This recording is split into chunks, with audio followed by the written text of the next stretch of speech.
Hello, Troy. Welcome back to Zoning with Taylor. I'm your host, Taylor Bruner, zoning inspector for the city of Troy. Along with me, Lauren Karch, not a zoning inspector, but also with the city of Troy. and we welcome you back for episode 2, property maintenance. Episode 1 was a viral sensation, right? We did very well.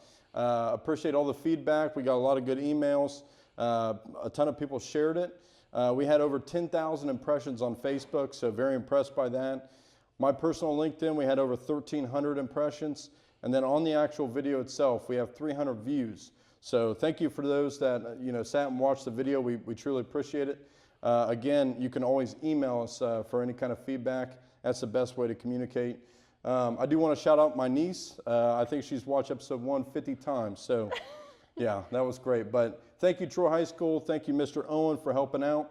And along with that, episode 2, property maintenance. Property I maintenance. got my buzz cut. Your own already personal got burnt. property maintenance. Already got burnt, sunburn. You know what time it is? It's property maintenance. Let's clean up some houses. So this episode we're going to be focusing on property maintenance as a whole. The next one we're focusing on code enforcement, right? So this one's honed in more on the structures itself, right? So City of Troy has adopted the International Property Maintenance Code, right? The 2024 edition. So in the past, we used to have 2012. We updated it 18, 21. Now we're on 2024. But this is in Chapter 1307, Troy Codified Ordinances. Really, this book, applies to all structures, no matter what. In Episode 1, you learn that every property is zoned different, right? It doesn't matter your zoning district. Every structure in the city is under this code book. So as we look at the book itself, you have scope and administration, what we can do as code officials. You have definitions, and then you get into all your safety standards. So essentially, it covers all, no matter if you're a primary structure, accessory structure, or the exterior, interior of a property, right? So if we move, so this is a nice little visual to show you what I look for as a code official, right? So working top down, this is a gabled style roof, but we're looking at the roof shingles, right? That could be in disrepair. Gutters, a lot of times we see gutters, the siding or the paint, right? And then also the exterior premises of the property, right? But also it applies to the interior, right? So looking at each room, no matter what it is, to make sure three most important things: that one, it's in good repair, it's structurally sound, and in sanitary condition. So those are the three main things. Now, you might ask, well, how do I report a property maintenance issue? Exactly. Right? So if you have somewhere... Big call for us. Yeah, so if you have a concern in the community, tell them how you can report it. Firstly, if it's something like you don't like your trash can in your neighbor's front yard, we always recommend just ask them to move it. They probably will. Try to be neighborly. Get to know your folks in your neighborhood. If not, you can call us at the city building. We are 937-335-1725, and we will get you in the right place. We also have a reporting application on our website, so troyohio.gov. If you go to report an issue, you can let us know what's going on, and we have several in there too. So same thing if there's a problem with a piece of public property. If you want to report a pothole, we would love to take that down. And it's the main page, the troyohio.gov. It's the widget on the middle of the screen. So it's right there. You can see it, report a property maintenance issue or report a concern. So again, this is a little diagram explaining the code, but let's dive deeper, shall we? So common violations that we see, right? You might ask, like, what do I see as an inspector? Peeling paint, probably 90% of the time, is a write-up, right? So to fix this, one thing I would recommend is to always scrape it, right? You want to scrape and paint. You don't want to paint over that, or else it'll come back. Or cover it with some type of other protective treatment, right? So you could use vinyl siding, for example. Here is a roof that's in pretty bad shape. It's in disrepair. So with the code itself, you can't have defects that would emit rain, right? So obviously fixing the shingles, fixing the deteriorated underlayment or the sheathing part of the house. So that's one big violation we see. Algae growth on the side, so that's another big common one that it just needs power washed off. Gutters can be, drooping off the side of the house or missing a downspout, right, is a common violation. So make sure those are intact. Lovely rotted wood. So rotted wood's another big write-up. Missing windows. Here is a large exterior hole that we always look at. So we don't want rodent harborage, right? So we don't want those raccoons, those possums, those birds nestling in your lovely house. So always got to patch those up. But along with that, you're going to see your soffit, right? So making sure that's completely sealed up and in good repair. This one's a big one. You can see it all. So you got siding that is missing, probably from storm damage. But this one shows, the fascia board, but also here is the vent for, the gabled vent. So a lot of times what you'll see is raccoons getting inside those or birds. Make sure those are always closed up. You don't have any exterior holes there. But this area here, you're going to see the underlayment. So obviously it's got to be covered by some type of protective treatment. So that's another good example there. So Lauren, you want to walk them through? This is That's the great. property maintenance checklist. If you don't want to read an entire code book, I know that I, as a homeowner, have not ever leafed my way through that whole thing.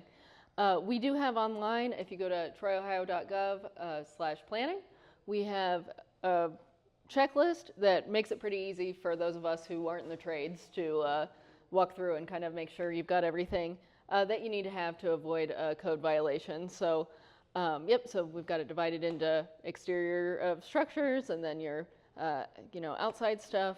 But it covers all. need. So, obviously, I would encourage anybody to kind of read through the code. It's amazing what's all in there. It's a cover-all code. So, every structure applies. It's not just single-family or multifamily dwellings.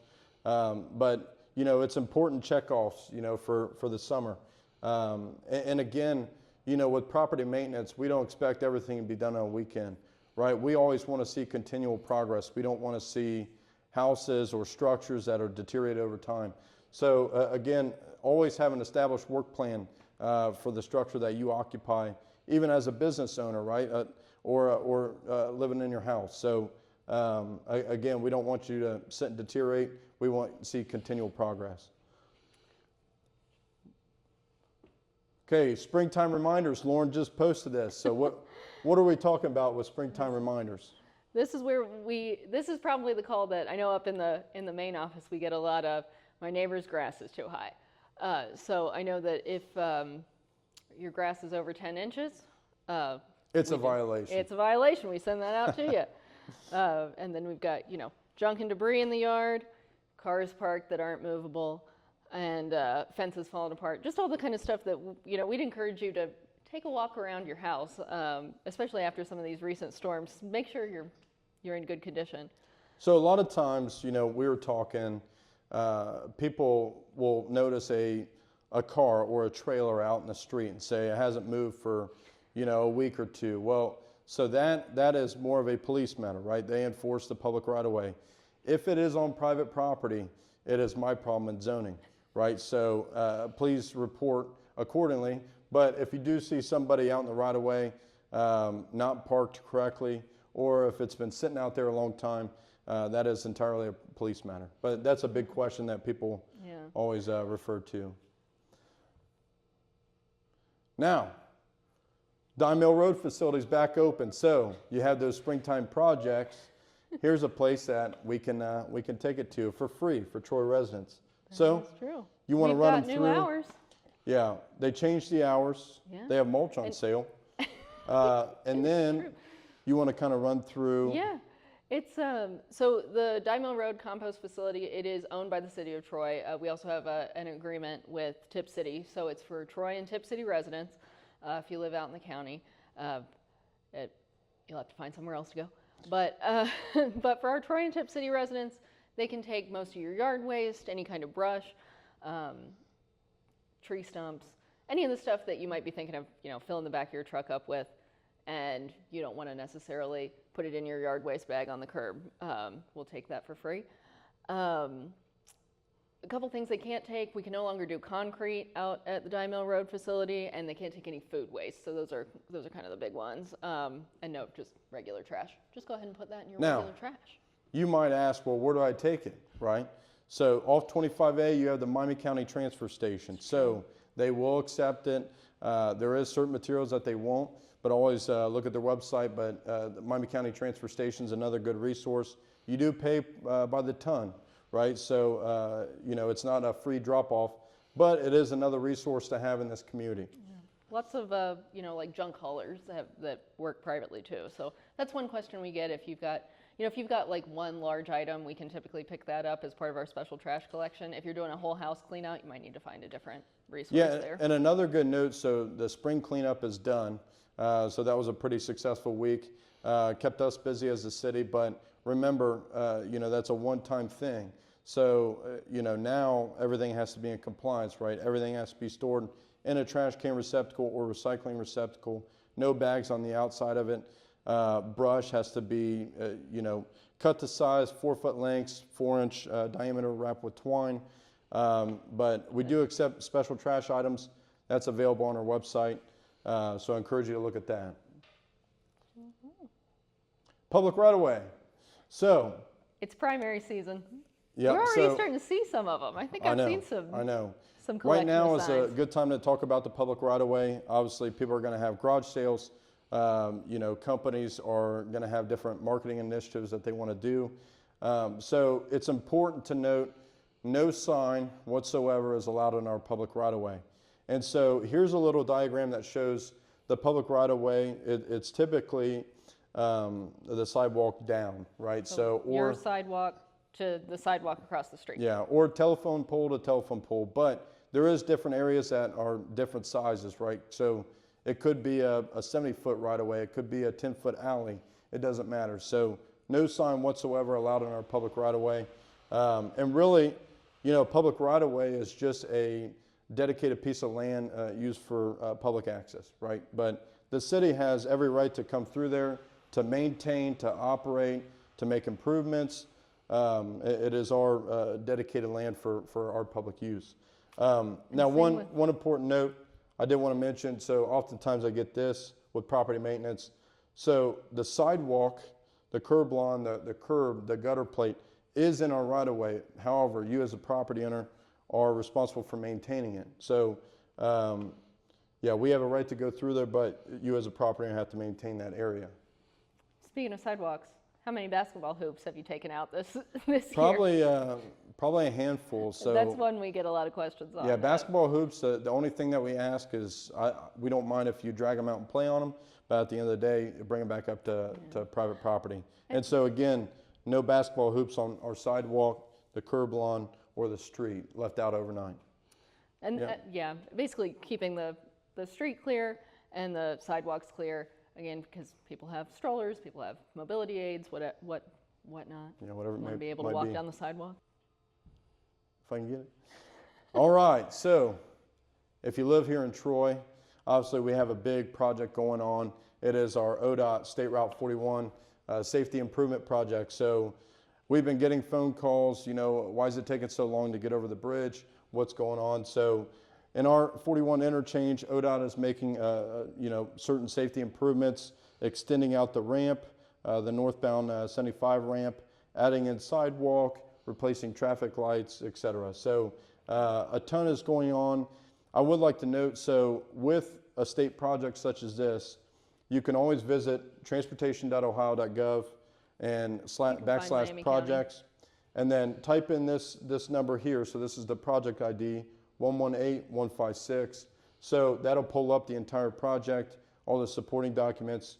You can also sign up for email updates through ODOT for the construction, but most importantly, expect delays and detours through fall 2026. Yeah. So that is the estimated time of completion. They will be closing the northbound I-75 ramp, part of this project, but traffic on 41 will be maintained. All right, America 250, another big event coming. It's almost berry season, so it is almost berry this is season. part of the Strawberry Festival. if you want to talk more about it. Yeah, so we've had a huge response. We've got 2 really great bands coming in for a special concert at the Troy Memorial Stadium, so another huge shout out to the schools there. As of right now, all of our free tickets are sold out or claimed. If there are any updates on that, we'll get that posted to our website. Troy Main Street helped us with that ticketing process, so really appreciative there. And even if you're not going to the concert, come out and check out the Strawberry Festival. I know Taylor's been working on the car show Sunday morning. Car show. Huge topic in Taylor's office. I am the chairman. And the entire rest of the festival, you've got everything you want.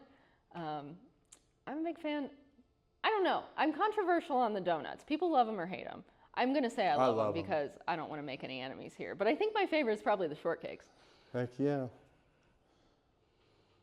All right. So if you have any questions, you can always reach out to us via email or phone call. Other communications announcements, I think we wanted to bring up, let's see, the Troy Truck Yard. Troy Truck Yard's May 8th, and it's going to be at Hurlinger Park. There have been a lot of really great improvements still kind of ongoing out at Hurlinger. And if you haven't been, come check them out. We're going to have Party Punch, which they always bring a great crowd, and we're going to have food trucks, beer truck. It's going to be awesome. So. Yep, and then for those of you that live kind of behind Arby's, area behind West Main Street, the President Streets, you're going to see a lot of activity there. So that's part of 2026 Rock the Block. So the city partners with Habitat for Humanity, and we are designating, I believe, 10 or 11 households to be revived, right? So that includes landscaping, power washing. In some cases, they're putting up siding, new paint, or repairing the fences. So a lot of good work, and some of it you can already see. So on Jefferson and Atlantic, if you drive by, you can see that a ton of vegetation's been removed. One house has been completely repainted. So yeah, it's a lot of good work. But yeah, and that's a great way for that Habitat helps folks who may not be able to get into compliance with some of the codes we just talked about. So if you're interested in volunteering or finding out more about that program, that's all through Habitat for Humanity of Miami and Shelby counties. Yep, and again, you know, we're not expecting everybody to do property maintenance all in one weekend, right? But again, looking for continual progress. That might be a good one. If you do get a letter from Taylor, how does that work? When will we hear back from you? Sometimes it's nasty, but it could be mean, but. No, again, just looking to work with you on a work plan, right? So typically our process, right, we want to make contact with you in some method, right? Sometimes you're out of state, but I'm going to try to call you, right? I'm going to try to send a friendly notice. Friendly notice just meaning, here's what I've seen on your property. What's your plans to repair them? If you do not respond, you know, you could be getting a work order. Right, so orders to repair the structure. So a lot more, you know, involved with that. But you know, as we never want to. Worst case scenario, it's a 3rd-degree misdemeanor court filing. So we don't want to get to that point, but that is a penalty of the code. So obviously, we want to work with you as a city to find a solution. But yeah, we all have hardships, but we'll work together on finding different solutions. That's awesome. That's great. Yep. But other than that, stay tuned for our next episode, code enforcement.